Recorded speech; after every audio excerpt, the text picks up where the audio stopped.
Thank you for visiting ChristopherMedia.net.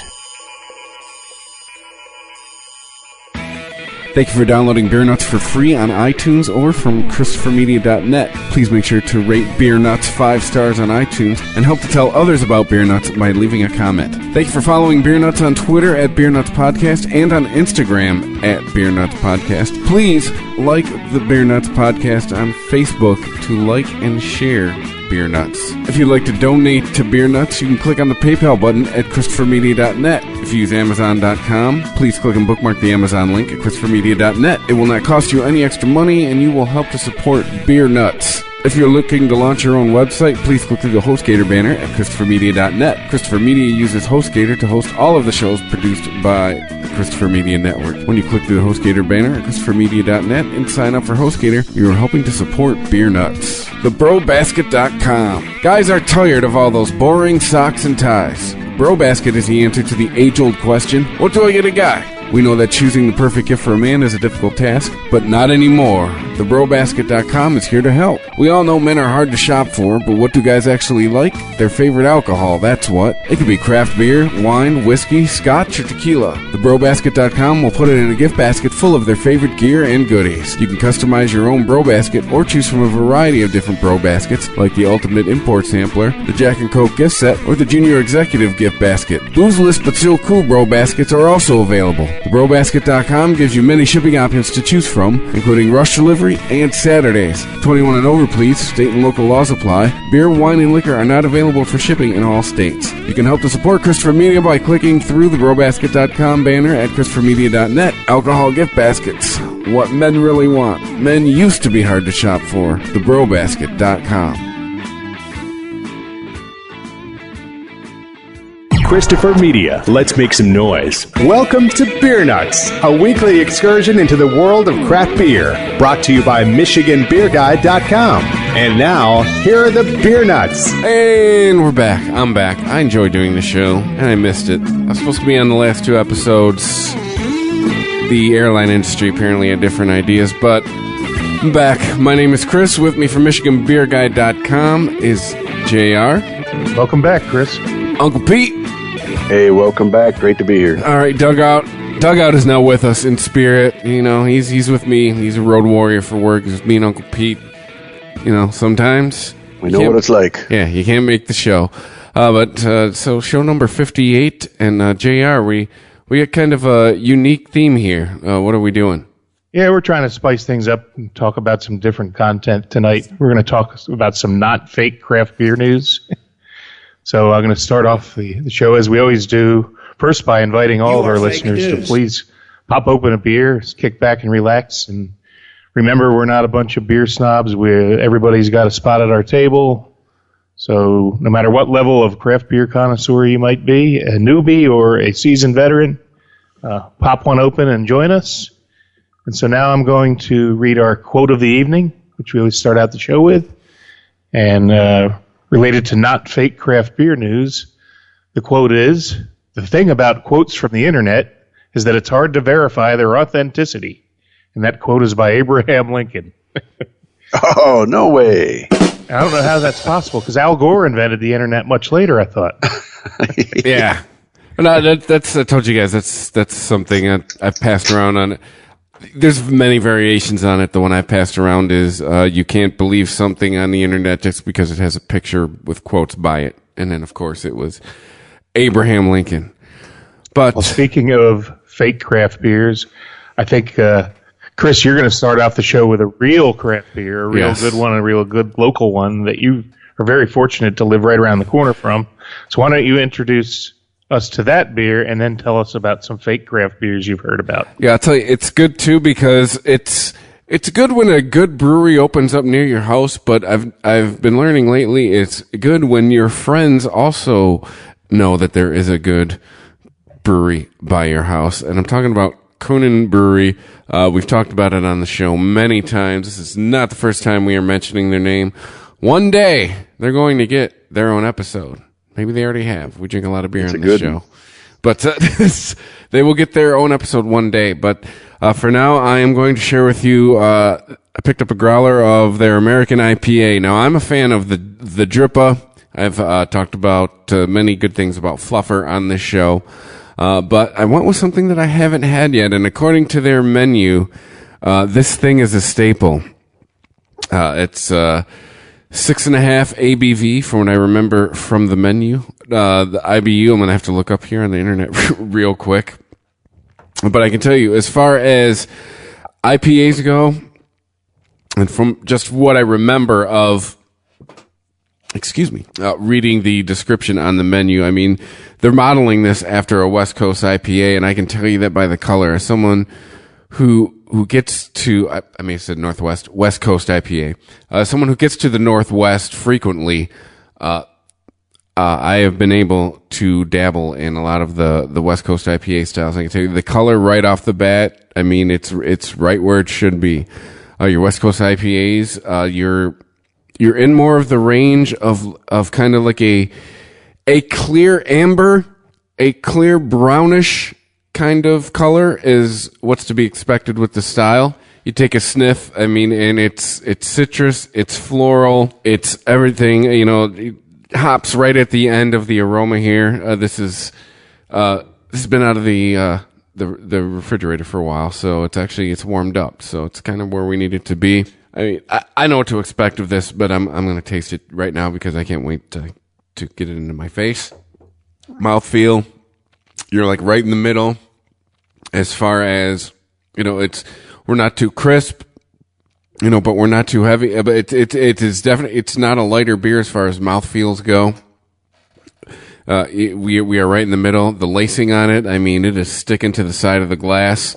And then the taste, I'm going to taste it again because this is so good. Good, I got to have more. Yeah, it's kind of like the aroma. You get citrus up front, you get floral in back. Oh, this is so good. I can see why. I can see why this is one of their money makers at Kunin. Kunin American IPA. I've rambled on enough about it.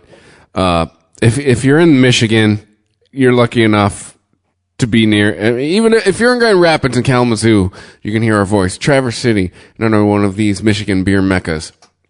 All right, we make our way upstate or out there to get yours. This is something that you should make your way east or downstate to get. I mean, because this is, guys, really, how long do we give Kunin? Maybe 5 years? Well, they're still our little secret here. Maybe that's really up to them. They've had big plans for expansion, and things are moving at a snail's pace. But better to take your time and get it right, I suppose. So we'll continue to be patient. At least it's right around the corner from us. But I think it's only a matter of time till a beer like Drippa Double Rice IPA is produced in larger quantities and bottled so more people can enjoy this stuff. But in the meantime, we'll keep hoarding it. I think you just think word of mouth alone is going to catapult this stuff to success. And hey, if you're in Michigan, you're lucky enough, go get it. And if not, you do the beer trading thing, beer mail. Maybe find a friend in Michigan. I think you go to MichiganBeerGuy.com and maybe you can get helped out there. Amen. Yeah, I know JR and I have hooked up there a couple of times and enjoyed the fruits of the labors there. Great place. And I have to say, I'm looking forward, as I do every year, going there on St. Patrick's Day for the Breakfast of Champions, where they'll have some special beers brewed with cereal flavors. Lucky Charms Lager is one of my favorites. There's a blueberry pancake ale. Can't remember all the rest of them, but this year, I'm gonna miss it this year, guys. I'll be traveling on St. Patrick's Day, so I'll have one for you. Yeah, that sounds magically delicious. Yeah, well, I mean, I land at like 4, so you never know. I might be able to make it there for the rest of the night, but yeah, I won't be doing the breakfast thing this year. But we talked about a real craft beer, and JR alluded to it at the top of the show. There's some fake craft beer about supposedly in the stores. What? Yeah, I know, right? And a name that has been connected. There's 2 stories. We'll start with the first one. It comes from the more legitimate news source. Let's just say Fox News published a story. Is Walmart's quote craft beer? Come on, loading. There we go. Is Walmart's quote craft beer really craft? craft. Walmart has been selling its own line of craft beer since 2016. Since the 6 and 12 can variety packs debuted, the discount retailer has been scaling the alcoholic offering, and the beers are now available in 3,000 stores across 45 states. I mean, I can tell you right there. I mean, what we've talked about craft, by definition, no. But I mean, you can also argue, guys, we've been doing this show now over a year, coming up on a year and a half. Is craft beer now maybe really a style rather than a, I guess, how do a type of brewery? Craft beer is so popular now, and then it's the growth in the beer industry is in the craft, and we've talked about the faux craft beers that are like a Blue Moon or a Leinenkugel, and these beers pretend to be playing as a craft beer, but they're actually mass produced and owned by Miller Coors and Shock Top by Anheuser-Busch, etc. So those are the faux craft. This, I believe, I think it was a contract brewed beer where they just tried to, put a label on it and make it seem like something it wasn't. So I guess it's also kind of a faux craft.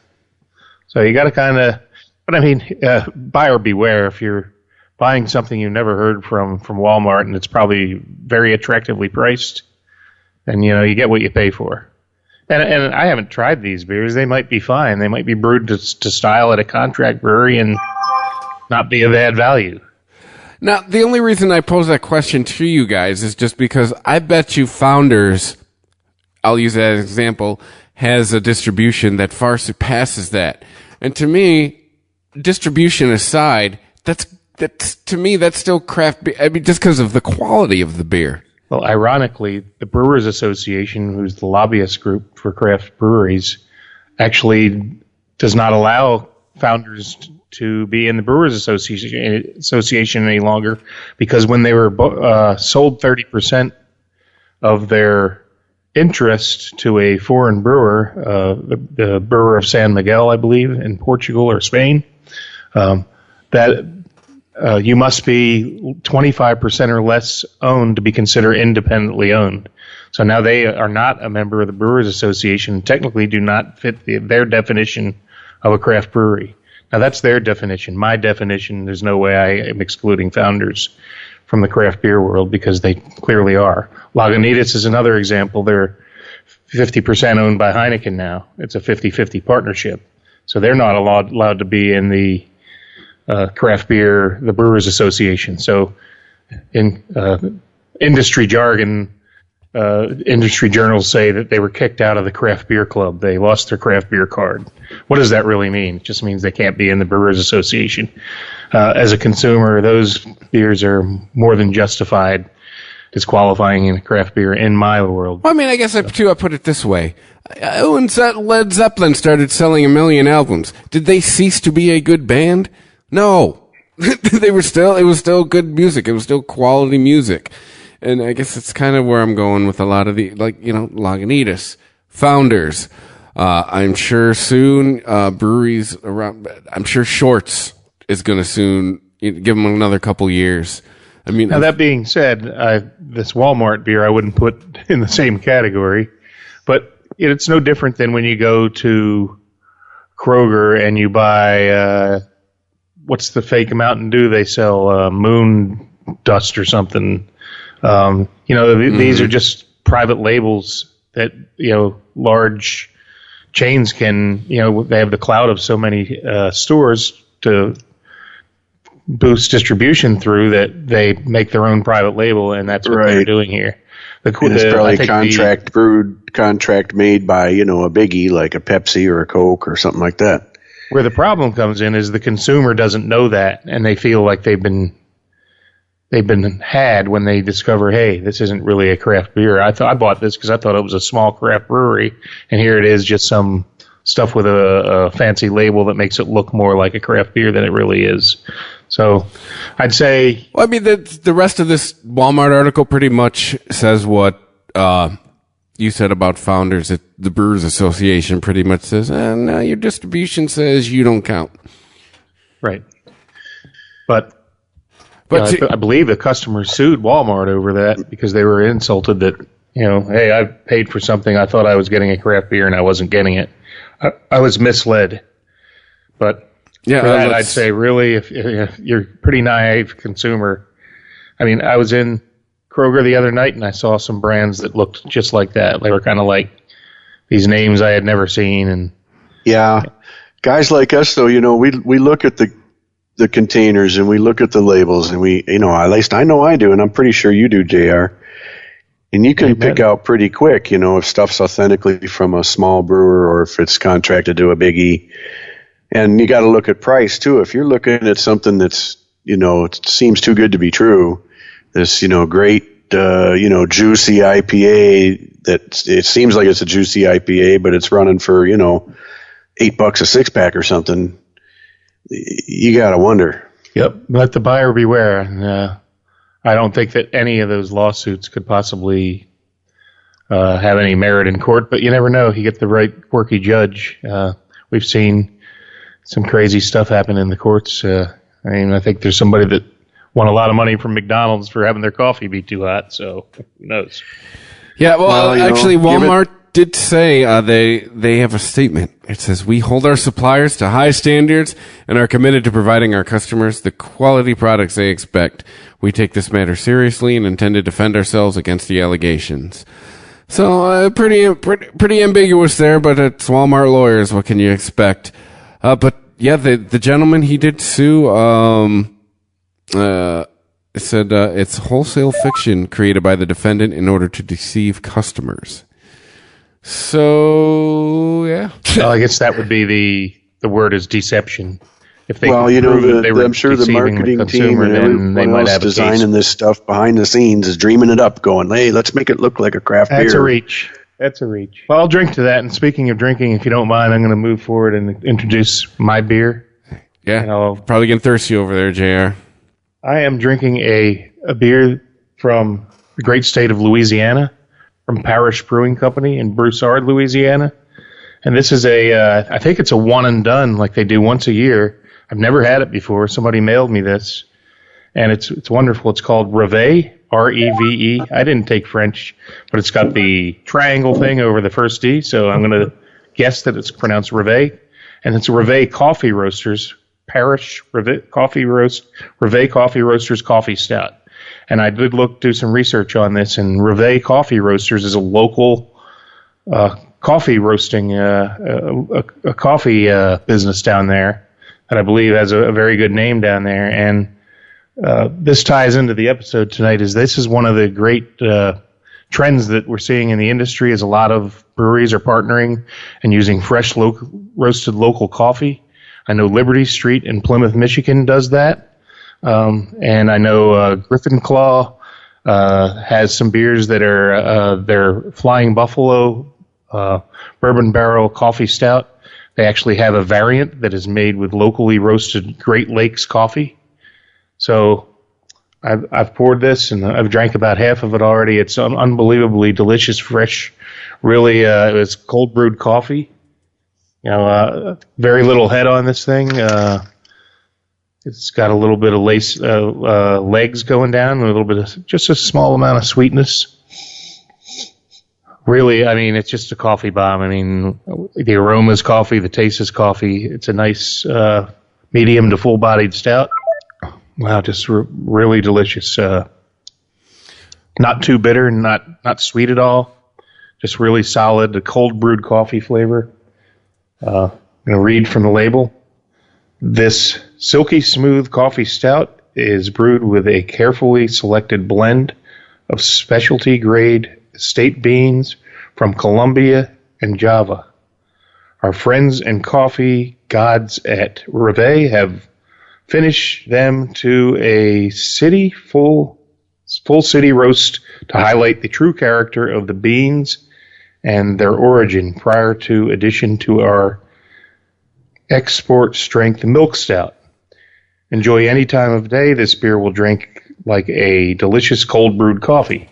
So there is a little bit of lactose in there because it's a milk stout.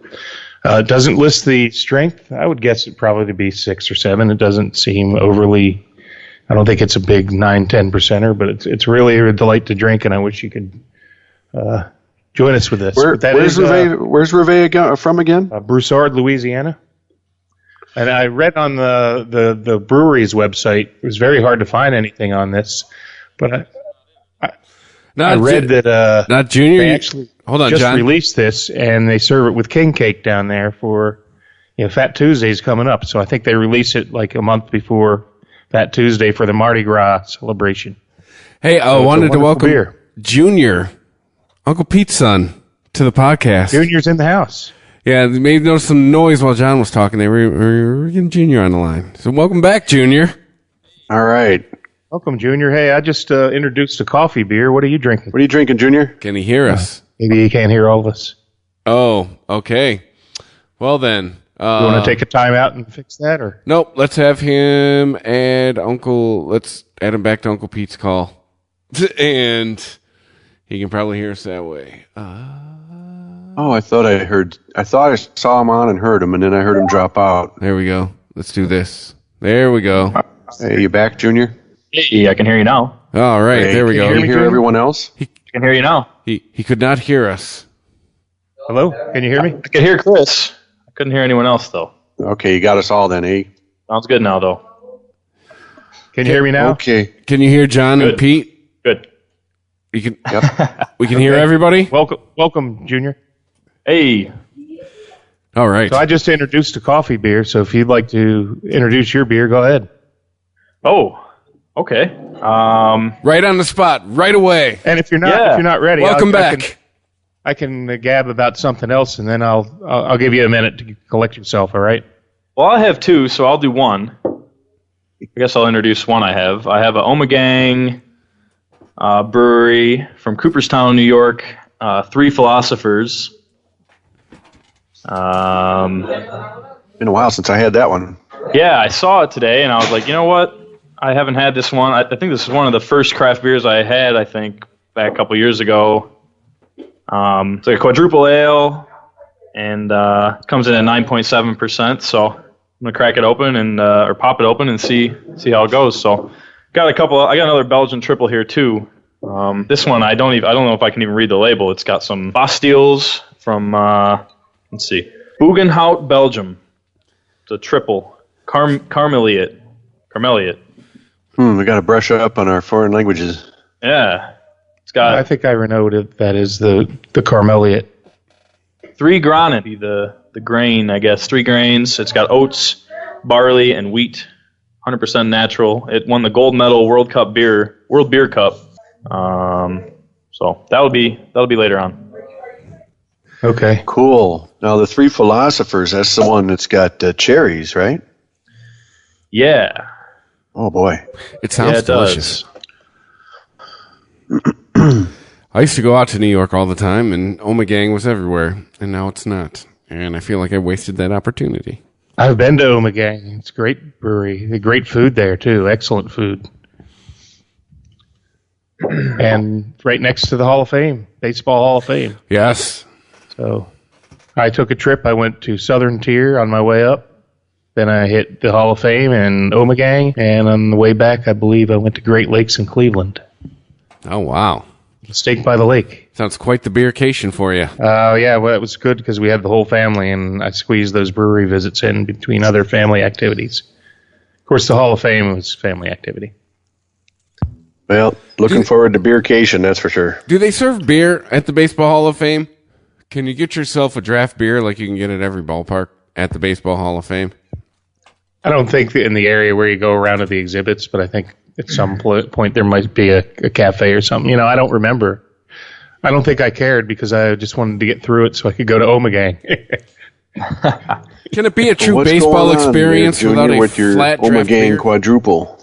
Well, I just shared a little bit with my roommate here, and he raised his eyebrows and gave me a little smirk. So it's pretty upfront, man. You take a sip and immediately get some of the alcohol right away, and then you get a pretty hearty, malty body right after that. So It's really good, actually, though. It's not really hoppy, not too hoppy. I'd say, probably lower on the IBUs. I don't know if that they even tell you on the bottle.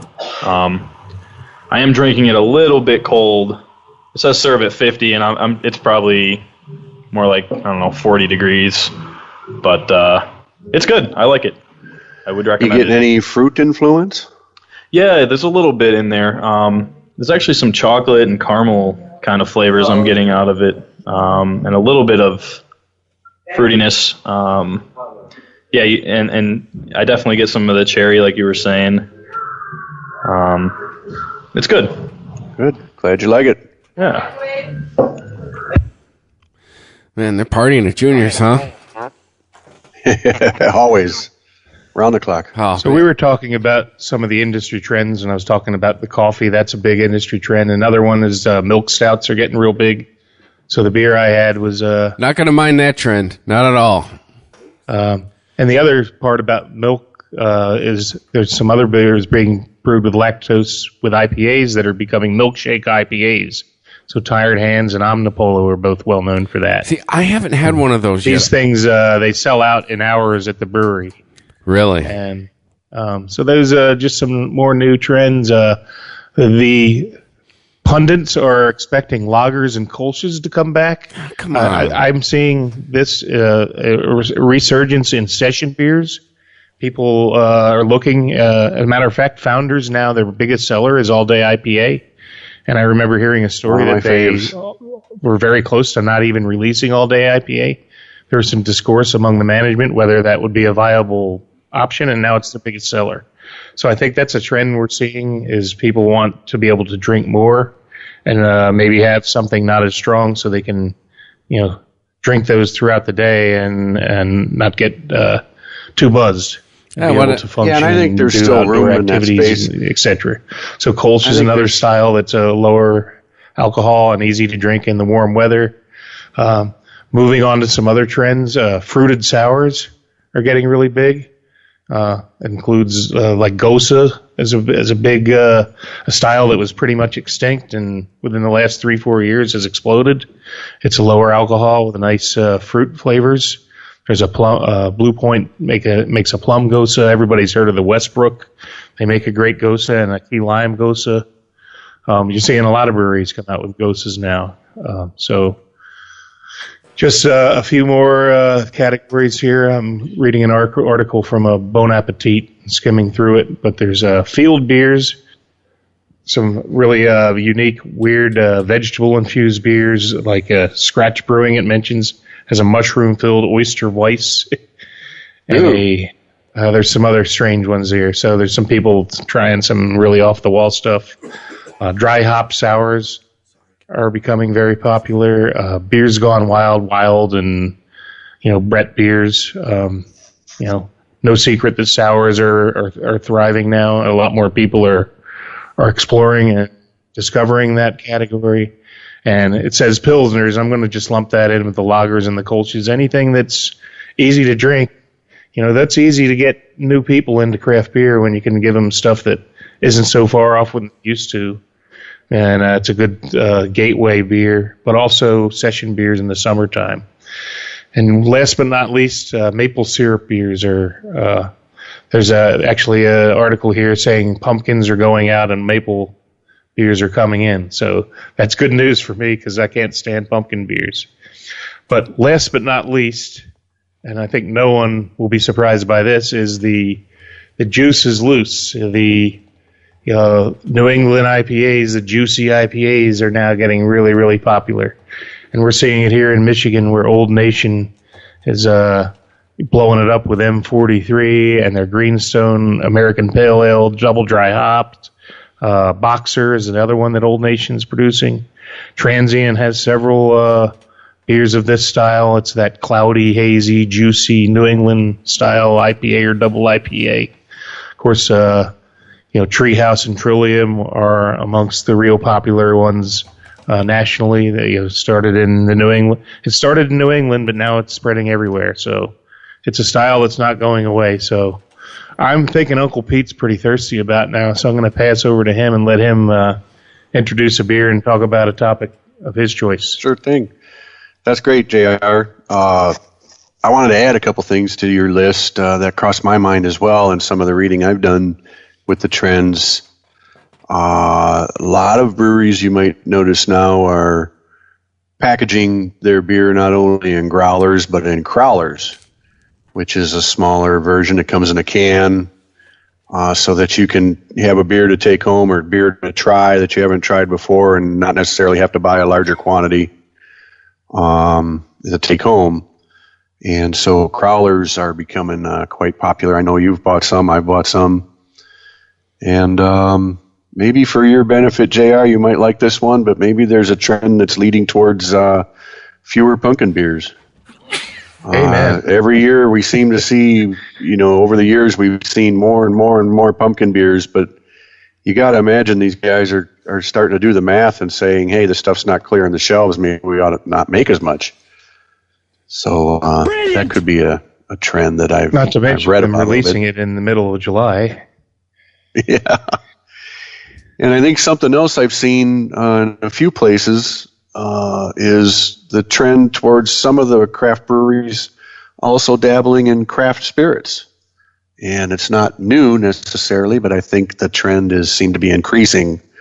And so you're seeing more whiskeys and vodkas and gins and the like coming out of some craft breweries that say, hey, maybe we can expand our craft specialty also into the spirits world.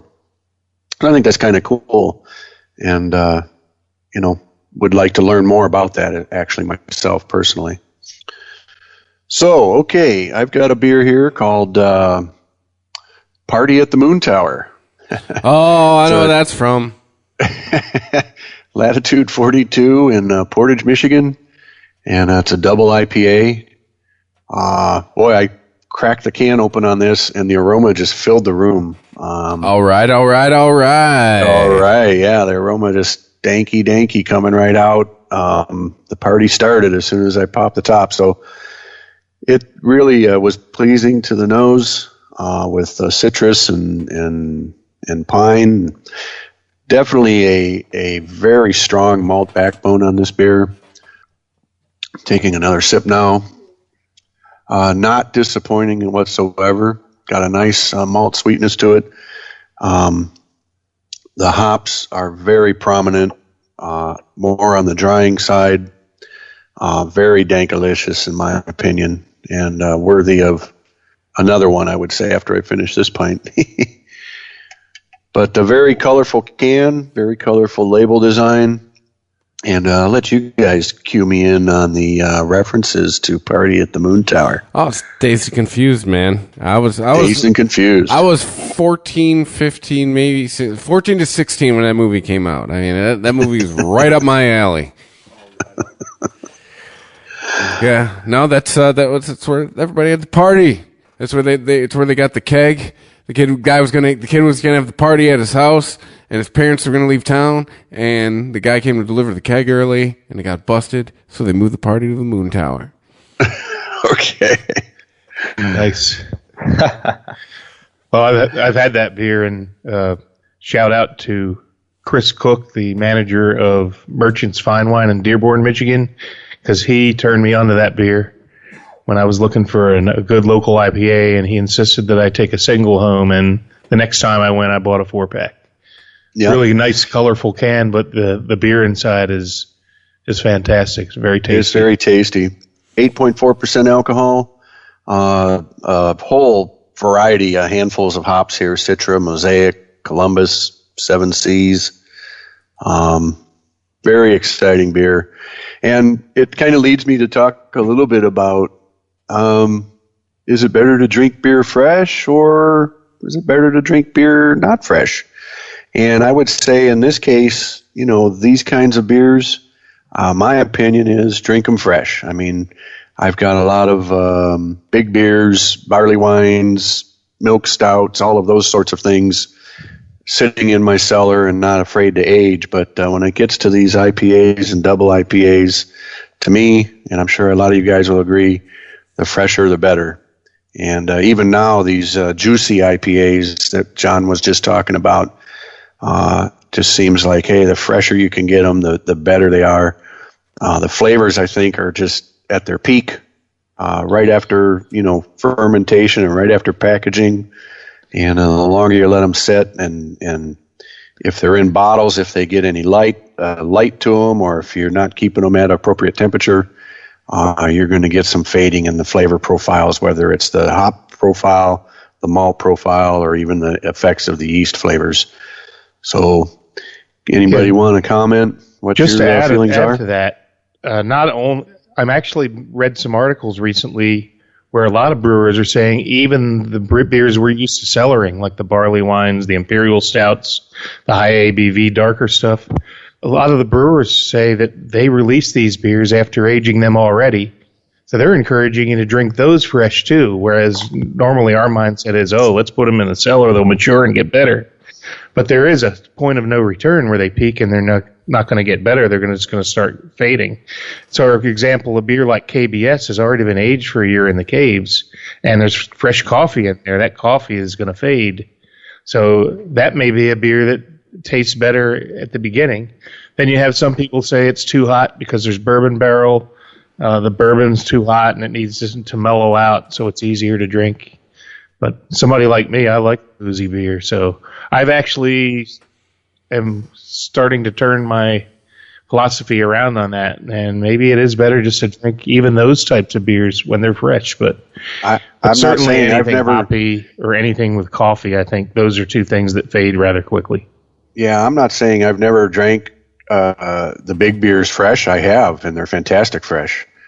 They're, in some cases it's nice to age a few of them and see what the differences can be over the course of time. So I have drank, milk stouts and coffee stouts and barley wines and all that. I've drank those fairly fresh and enjoyed them because I think, the brewers, they're basically saying, look, the beer is done, it's ready to drink, and it's ready to drink right now. And so they package it and distribute, right? And so why not? I'd say a good compromise to that is to buy 2 bottles of it, or if it's a bomber or a 4-pack, and drink a few fresh and then put a few away and see what the time does to it. That way you get the best of both worlds. Yeah, a lot of people do that. It makes me think of the Stone Best Buy IPAs that they have, where on the bottle it's a Best Buy whatever date. That'd be a good way to do a comparison. Take 2 of those and drink one before the date and drink one 5 weeks after or something and see the difference. Yeah, the Enjoy By series. That's right. Well, there's still people I've that bought want some to of age those Hop after Slam the date, because they and say they're it fine. turns into a really tasty barley wine. Yeah, right. So to each his own, but Well, I think with can't anything, go wrong with fresh, in my opinion. yeah. Well, I think with anything, whether it's beer or meat or vegetables or anything, has fresh ever steered you wrong with anything? Think about that. Just saying. No, not that I could think of. So when in doubt, drink it fresh, I guess, would be a good way to go. Amen. Well, Junior, you got something there to share with us? Well, I haven't cracked into the next one yet. I had to move out of my You're still living drinking room. that Got a little quad loud. down. You might need. Chris, do you want to open a new one, or you want me to? Because my coffee beer's gone. I'll be glad to go next. Hey, if you're ready, go ahead, man. I've never been more ready for this because it's a beer I've never everybody had. hearing each other?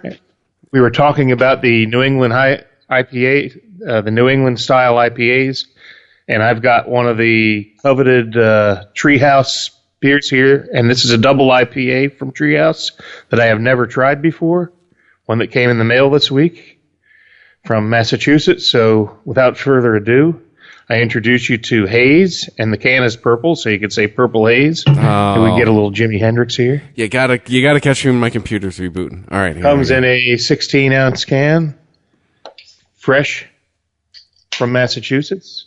So I didn't want to sit on this too long. I can play Massachusetts by the Bee Gees too. But So I just cracked this open and I'm pouring it, and I'm seeing the haze. And I can't wait to smell the haze. It's looking oh so murky in my Michigan Beer Guy glass. And it's got a really nice, frothy, 2-finger healthy head, and I can smell this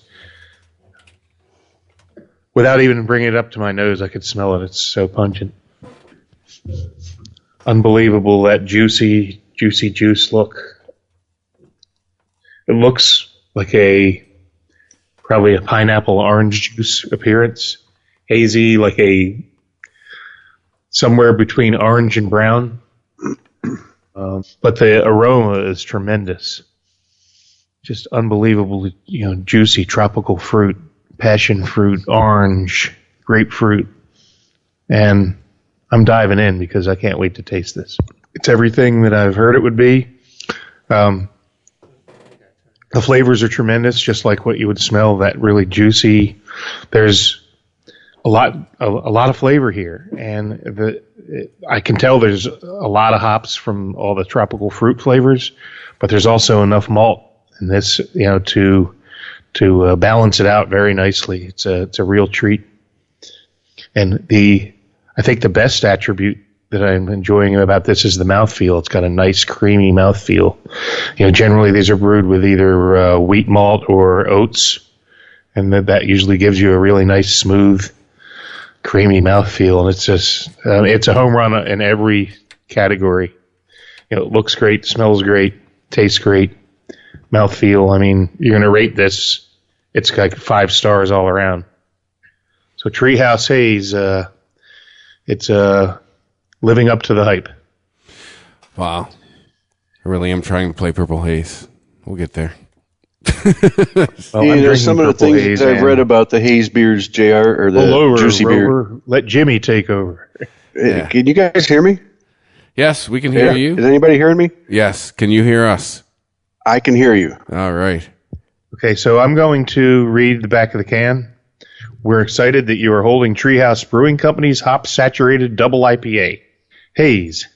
Haze is a soft and dangerously drinkable beer with flavors and aromas of orange juice, fresh peach, and papaya, offset by a gentle bitterness. It is intensely flavorful, yet well-balanced. Haze is the result of our uncompromising dedication to fresh, progressive, and delightful beer. We hope you enjoy it with laughter, good cheer, and in the company of those you love. So I love you guys. We love you too, sir. Cheers to that. Brothers in beer. Brothers in beer. And I just poured the end of it. It's always important with these hop bombs to pour the bottom of the can out. Did it take a lot of times you get some sediment goes to the bottom, some hop sediment. I'd like to point out that it took 58 podcasts for I love you guys. Just saying. This restraint on our part. It took a Treehouse Haze to get that out of me. Some of the other, and I have one of their other ones that is coveted called Julius. So Uncle Pete, if you're able to make it over Friday night, I'm not taking any chances by letting this thing age too long. I'm going to be drinking it fresh. So you're on notice, Pete. If you make it here, you'll be rewarded with some Julius. Okay, can you hear me, JR? Or is that an orange Julius? Yeah, I can hear you. Yep. That's the orange can, Julius. Cool. So that is the true New England IPAs, but I have already mentioned on the show there's a lot of local breweries doing these really well too. And Old Nation in Williamston, Michigan, outside of Lansing, is really have a home run with M43, New England style IPA. They also just came out with an American Pale Ale, slightly less alcohol, and that's called Greenstone American Pale Ale, double dry hopped. And they have another one called Boxer that's very popular. All three of those are tremendous and sell out instantly within an hour or two of being released at the brewery. All in cans. And Transient Brewing out in southwestern Michigan, they're also have 4 or 5 different variants of this style. So, I've had some conversation with some traditional brewers, and it drives them nuts because they're used to taking great care to clear their beer so it looks nice and clear. And when they see this, they call it dirty beer. They're like, oh, I can't believe. And I'm like, well, look at the bottom line. These things are, this style of beer is not going away. People are flocking to it, and they're selling beer. And, it's like you gotta adapt to the market. Hey, maybe because I'm a musician, I always bring it back to music, but think punk rock, all right? I love, all of a sudden in the mid-'70s, when it's all about big drums and big guitars and big vocals, all of a sudden the style of music shows up where it sounds like it was recorded in some guy's basement.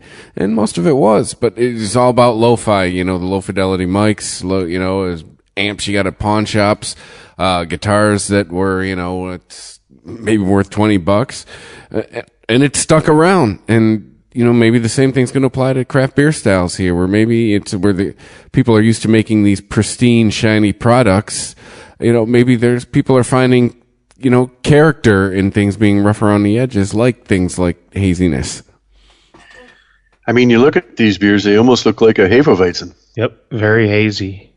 And some of the brewers' secrets behind the haziness, and JR, but besides, oat flake and wheat grain added to the grain bill, is the use of fruit purees, or I've even read about some brewers even using flour.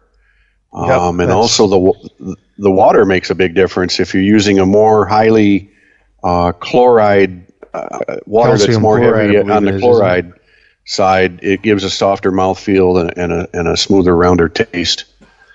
So there's a lot of brewing secrets that the punk brewers, to your benefit there, Chris, are using, I think, to try to, let's test the waters and see what's happening.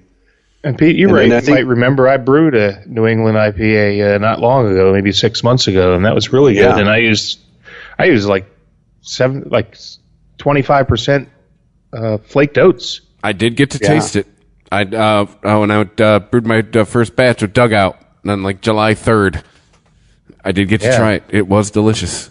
It was delicious. I tasted it.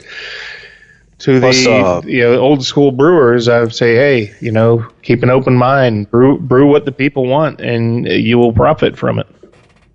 I think there's even some debates in some circles going on around, should this be another new style of beer, right? And I'm not sure that it yet is able to fall outside of the standard, beer style guidelines of an American IPA.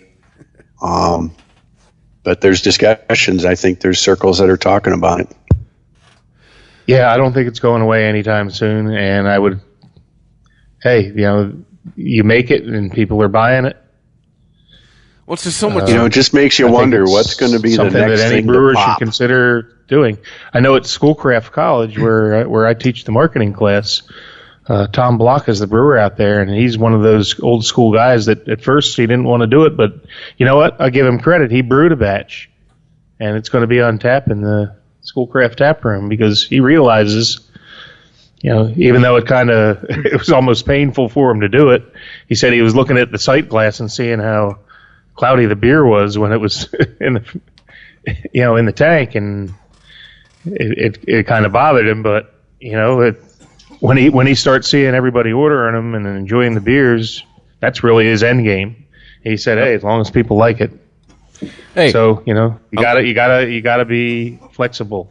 A lot of bands used to put in their liner notes that no synthesizers were used in the making of this record.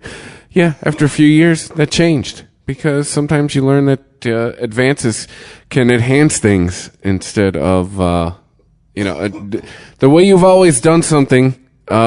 May not always be the best way, maybe other people will like different ways of doing things. I think that's what it's all about. I like your music analogy. It's what I did for most of my life, so I always come back to it. So if you ever go to Las Vegas, you have to go to the Double Down Saloon, one of my all-time favorite dive bars, because it's a punk bar, and it's just, when you're in Las Vegas and you're doing, there's everything's the same, and then you find the Double Down, and it's cathartic to go there. It was one of my favorite spots. Well, to your credit, I never make it out of the Link because there's a Yard House there. Oh, you make it out to go to the Double Down, trust me. Well, no, I never make it out of the Link because they have like 100 taps, and that's it for me. That's all I need. Well, last couple times I went there, I pretty much just posted up there. You could go to the Double Down and have a bacon martini. The problem is it's usually work, and I'm usually tied to the Strip, and I don't have a car. Like I've never actually driven on the roads in Vegas. I've been to Vegas double-digit times. I've never actually driven in Vegas. All right. Well, next time you go, I'm going to give you full instructions. It's right by the airport. You're going to Uber there on your way to the airport and have a couple drinks and then get on your plane. Deal? All right, deal. So, moving right along. Who's thirsty here and needs to introduce the next beer? Uncle Pete? I can pop this triple Carmeliet. It's a Belgian triple. Carmeliet. There we go. The young guy. It's Wednesday. One day closer to Friday. It's pre-Thursday in his world. Belgian triple from Bugenhout, Belgium, and 3 grains, oat, barley, and wheat. Blonde, robust, smooth, and fruity with a delicate, spicy flavor. And it says Gold Medal World Beer Cup. So I don't know what year. Maybe last year or. Wow. It means they got one, is what it means. Yeah, that's all it means, though. It doesn't matter when. I just looked it up on Beer Advocate. It's got a 94, so it's got something going for it. Triple Carmeliet. If an athlete shows up with a gold medal, you don't ask for Rouergy Bastilles Brasseries Bastilles, located in Bugenhout. Bugenhout. There we go. It's a 3-grain beer. Yeah, but I picked this up from merchants there in Dearborn, actually, along with my other ones. So they got a bunch of good beers over there usually, so I figured, why not? So I'm going to pop this one. No.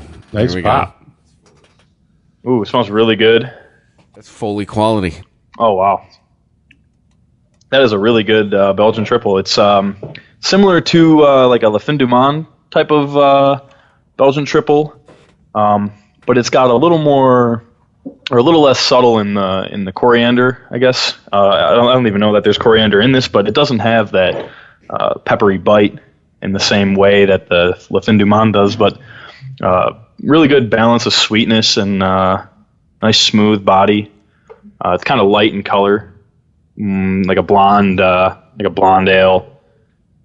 Really good though, really good beer. I'd recommend this one. It didn't foam up really.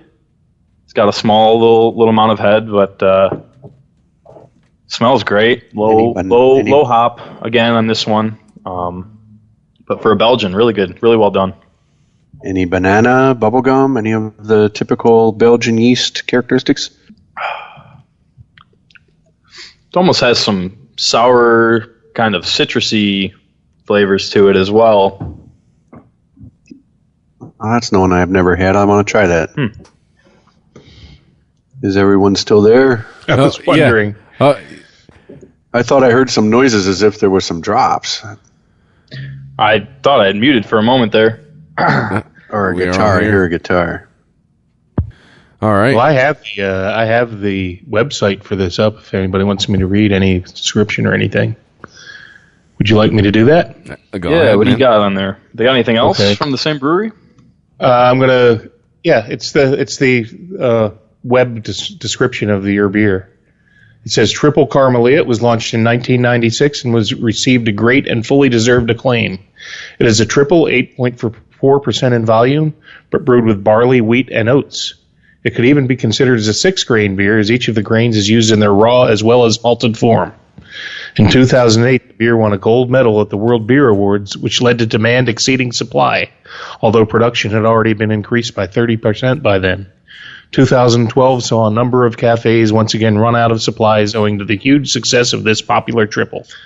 So, another beer with oats. Wow. Yeah, it's got a pretty nice portfolio there for the awards, and 158,000 U.S. gallons annually. It's a lot of Well, I beer. got to hand it to you, Junior, for branching out. And I know you like the Belgian styles, and I think you've brewed some too, haven't you? Yeah, I did a similar style to this, actually, like a Le Fin du Monde, just recently. Is it any left? No, it's gone. Come on now. It doesn't last around here. I knew the answer before I asked. Yeah. Well, that's really good that you included this, because we sometimes get lost in the American craft, and we got to remember that these are the guys, the Belgians and the Germans, those are, and the English. That's who blazed the trail, in the early days of making better beers. So let's not forget those classics. And this beer actually is relatively young. It said it was just developed in. I just read it. I can't remember the year. What was it? 2008. So it hasn't been out forever. Right. Right. Yeah, I had a launched in friend 1996. recently. Okay. But I had a and friend there's recently other that beers said from this brewery that were launched in the 18th century.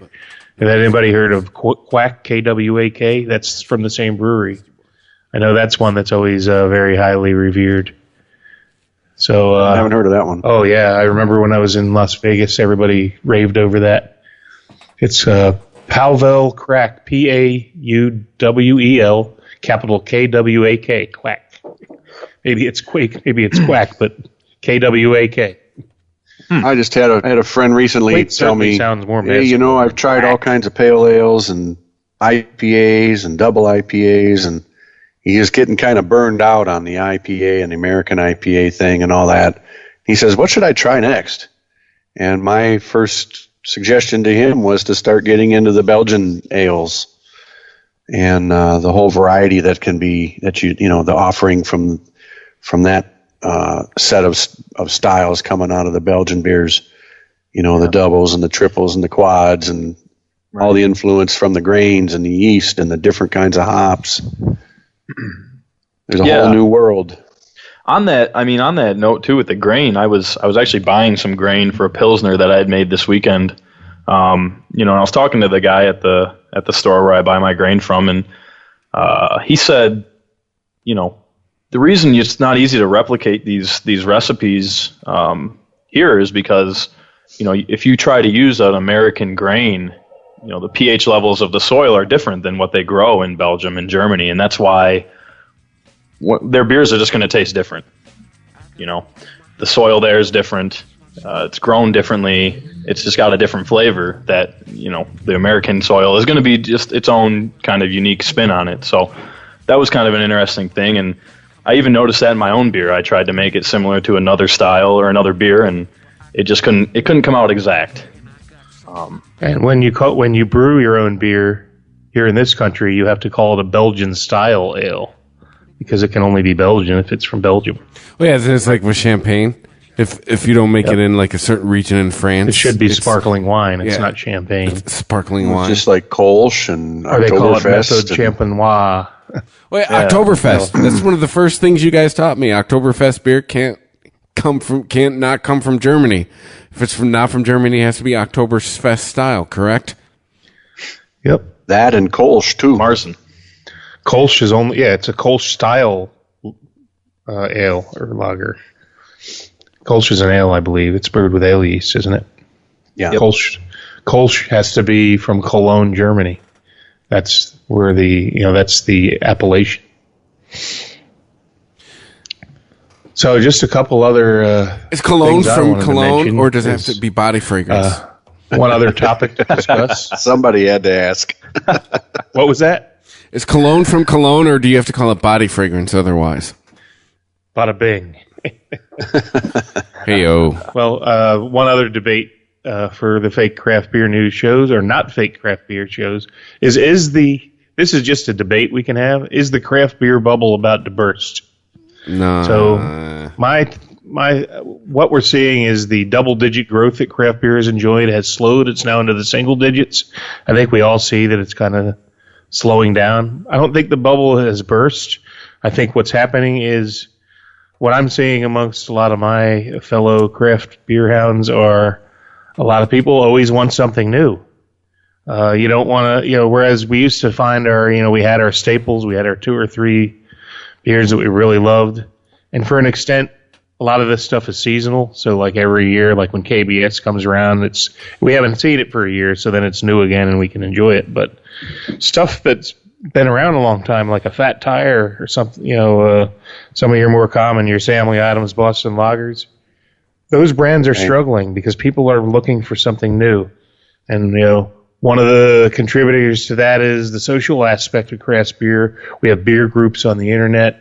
All of us belong to various ones, locally and nationally, on like Facebook and Twitter and so forth. And then, of course, there's the Untapped app. A lot of people have. I know I do. And one of the things if you talk to somebody else that have Untapped, right away they'll say, "Oh, how many unique beers do you have?" It's like a badge to try as many different beers. And I have friends that, they only want singles of beers because they want to be able to add 6 beers to their Untapped rather than have a 6-pack of one beer. So I think that is a contributing factor into the decline of some of these brands. People constantly want something new that they have not had. Anybody else want to add to that? I couldn't agree more, because of the limited release, limited volume stuff that's new and different. And if they do that on a seasonal basis, these craft breweries, you're going to get everybody lining up for it every year, right? And I can name on, both hands and then some, all the different ones that come to mind that we clamor for every year because they're limited and they're new, right? And I think I'm glad we talked about trends earlier in this show tonight, because we got to think about the trends that are coming. You were talking about pilsners and kolsches and low ABV, drinkable beers that people are. They're looking for something new in that space, and I think there's a lot of room to grow there still. And just imagine all the different variations and flavors that you can put now with pilsners and kolsches, just like you're doing with juicy IPAs and stuff like that. So I think there may be downturns in maybe some of the large volume staple brands and staple styles, but I think there's still a lot of room for upswing in the niche and specialty stuff. So, well, and those larger brands, they're taking other action to be able to continue to look for growth. For example, right. The Lagunitas merger with Heineken, that's going to open up 90 countries to Lagunitas that they didn't have access to before, because Heineken's such a global brand. They'll be able to use their distribution network to get Lagunitas, and that's a great thing for everyone, to get more good beer in more places. And then another example would be Shorts, finally expanding out of Michigan. It used to be, Michigan only, and now they made the business decision, well, we have a very finite, no room to grow anymore if we don't go outside the state of Michigan, and now their great beers are being, transported to other states, neighboring states. So these are just another a couple interesting examples. Another interesting trend you see in there too, JR, not just mergers and moving to other markets, is collaboration beers. You get a couple of craft breweries collaborating on a beer, and all of a sudden there's demand for that. Yep, and we see notable Stone, a brewery like Stone. Stone's building a second brewery on the East Coast. You've got, New Belgium has already done that. They have a brewery in North Carolina. Nevada. You have to find a way, new frontiers to establish growth for your brand. And these mergers and acquisitions are ways to do that. And we've seen it also with the parent company. I think it's Fireman's Capital, venture capital company that I believe they owned Oscar Blues, or had a big piece of Oscar Blues. They bought into first Cigar City in Florida, and now Perrin in the Grand Rapids area. And now we have 3 breweries all owned by the same ownership, and that power in numbers there. They can partner.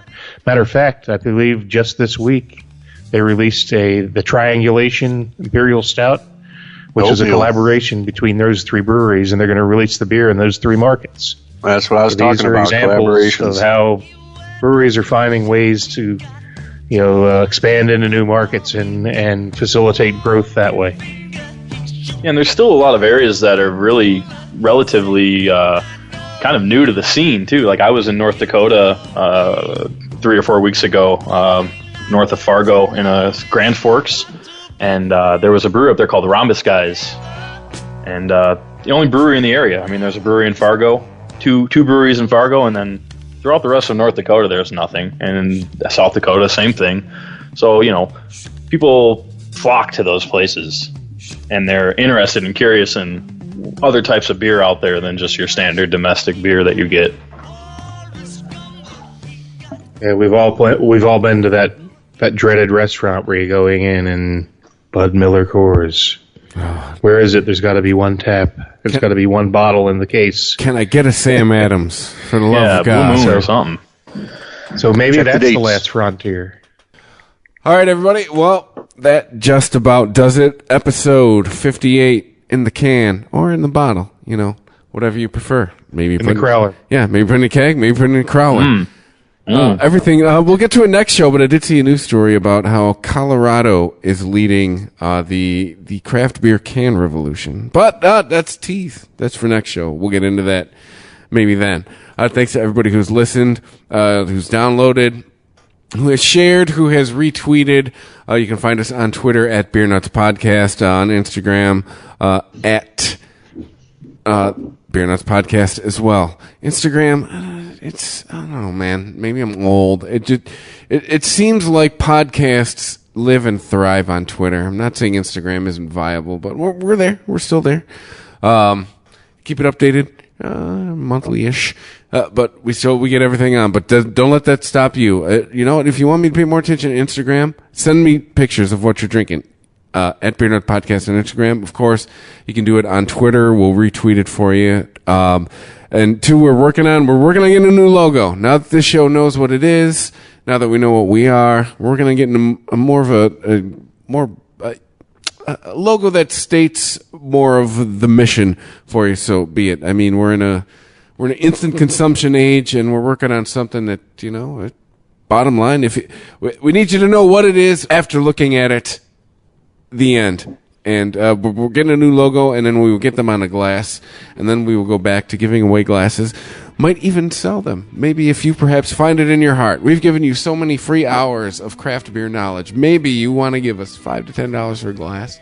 We might even be setting that up as well. But we are on iTunes, Google Play, Stitcher. Just go to ChristopherMedia.net because we have all the tools you need there to share it on all of your social media networks. Every month is bigger than the last one, so thank you. And remember, the best way for you to help this podcast grow is tell somebody. That's it. We're in the infancy of a medium, and that is how you spread the word. So thank you for listening, and we'll catch you guys next time. And welcome back, Junior. Yes. Glad to have you. Hopefully we'll hear more of you in the future. Yeah, always my pleasure. Always enjoy it. Mexico City. AMF. If you like this show, please tell a friend. Please follow us on Twitter and like and share us on Facebook by searching for Christopher Media. You can subscribe to all ChristopherMedia.net shows for free on ChristopherMedia.net. Please make sure to rate and comment on all your favorite Christopher Media shows. Thank you in advance for supporting Christopher Media by clicking on the PayPal button and by clicking through to all the sponsors who support ChristopherMedia.net. Thank you for visiting ChristopherMedia.net, and thank you for listening. Thank you for visiting ChristopherMedia.net. Pros bring something extra to every job. Now at the Home Depot, they also get something extra. Pro Extra, our free loyalty program built for pros just like you. Members earn perks with every dollar spent, like Pro Extra Dollars, a tool rental credit, and more. New members get $20 off their next in-store purchase of $200 or more just for signing up. Learn more at HomeDepot.com/Pro Extra. New year, more rewards, Pro Extra, only at the Home Depot. How doers get more done.